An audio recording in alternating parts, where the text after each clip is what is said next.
बिस्मिल्लाहिर्रहमानिर्रहीम। अस्सलामुअलैकुम। रूमीज़ किचन पीके में खुश आमदीद। तो आज मैं बहुत ही फ़ायदेमंद आलू बुखारे की चटनी बनाऊंगी। आलू बुखारे के बेइंतहा फ़वाइद हैं और ये बहुत सारी बीमारियों को दूर करता है।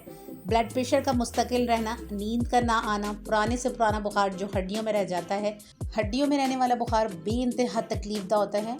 आलू बुखारे का इस्तेमाल हड्डियों से बुखार को भी निकालता है। इसके अलावा खून की कमी को पूरा करता है। आप इस तरह की चटनी बना के बच्चों को स्लाइस में लगा के भी दे सकते हैं, वो भी मज़े मज़े से खाएंगे। तो चलिए जल्दी से रेसिपी स्टार्ट करते हैं। यहाँ पे मैंने कढ़ाई में 2 गिलास पानी के लिए हैं। अब मैं इसको कवर कर दूंगी और अच्छी तरीके से मैं बॉईल होने दूंगी। तो यहाँ पे 2 से 3 मिनट हो गए हैं और ये अच्छी तरीके से बॉईल हो गया है। अब मैंने आलू बुखारे लिए हैं, ये मैंने 300 ग्राम लिए हैं। गोल्डन वाला आलू बुखारा कहते हैं इसको। ये इजीली पंसारी शॉप पे आपको मिल जाएगा। जब आप आलू बुखारे लेने जाएंगे तो वो आपको 2 तरह के आलू बुखारे दिखाएंगे, एक ब्लैक वाला होगा और एक ये गोल्डन वाला। ब्लैक वाला पुलाव बिरयानी वगैरह भी यूज़ होता है, तो हमें यही चाहिए फ्रेश आलू बुखारे। तो चलिए मैं इसको पानी में डाल देती हूँ। अब मैं थोड़ा सा इसको मिक्स करूँगी और इसको मैं गलने के लिए 30 मिनट के लिए कवर कर दूँगी। आलू बुखारे को आप चूस के भी खाएं तो इससे बेइंतहा फ़ायदा होता है। पेट की बहुत सारी बीमारियों को ये ख़त्म करता है। तो यहाँ पे 30 मिनट हो गए हैं और आलू बुखारे भी सॉफ़्ट हो चुके हैं। मैं इनको चेक कर लेती हूँ। तो देखें ये अच्छी तरीके से गल चुके हैं। फ्रेश आलू बुखारे थे तो ये जल्दी गल गए हैं। अब मैं इसमें चीनी ऐड कर रही हूँ। तो 300 ग्राम मैंने चीनी ली है। 300 ग्राम आलू बुखारे लिए थे तो 300 ग्राम ही मैंने चीनी ली है। चीनी थोड़ी ज़्यादा इसमें जाएगी। अब मैं स्पाइसेस ऐड करूँगी। आधा चम्मच मैंने अदरक का पाउडर लिया है।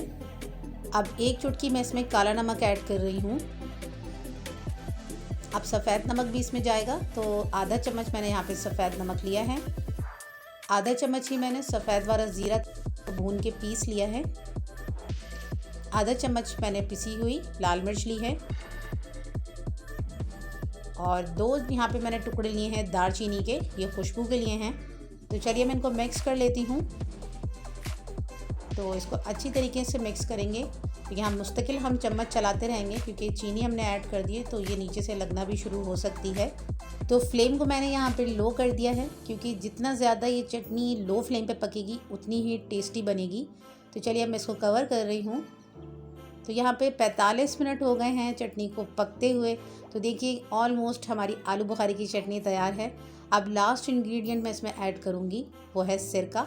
सिरका मैंने आधा चम्मच लिया है। ये आलू बुखारे की शेल्फ़ लाइफ को बढ़ाता है और आप इसको स्टोर करके महीनों इस्तेमाल कर सकते हैं। मार्केट वाले भी इसी तरीके से चटनी या फिर जैम वगैरह को स्टोर करते हैं।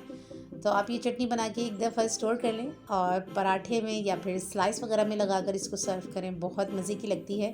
तो 100% परफेक्ट रेसिपी मैंने आपसे शेयर की है। तो चलिए मैं इसको डिश आउट कर लेती हूँ। अल्हम्दुलिल्लाह बहुत ही फ़ायदेमंद आलू बुखारे की चटनी तैयार है। बहुत मज़े की, बहुत ही टेस्टी ये चटनी बनी है। तो मैंने आपको बहुत सारे आलू बुखारे के फ़वाइद बताए हैं। अगर आप 2 से 3 आलू बुखारे चूस के खाएं तो इससे पेट की बहुत सारी बीमारियां ख़त्म होती हैं। इसके अलावा आलू बुखारे को चूस के खाने से उल्टी, मतली या फिर कै वगैरह में भी बहुत मुफीद रहता है। तो रेसिपी अच्छी लगी हो तो मेरे चैनल रूमीज़ किचन पीके को लाइक और सब्सक्राइब कर दिएगा। मिलते हैं नेक्स्ट वीडियो में, जब तक के लिए अल्लाह हाफिज़।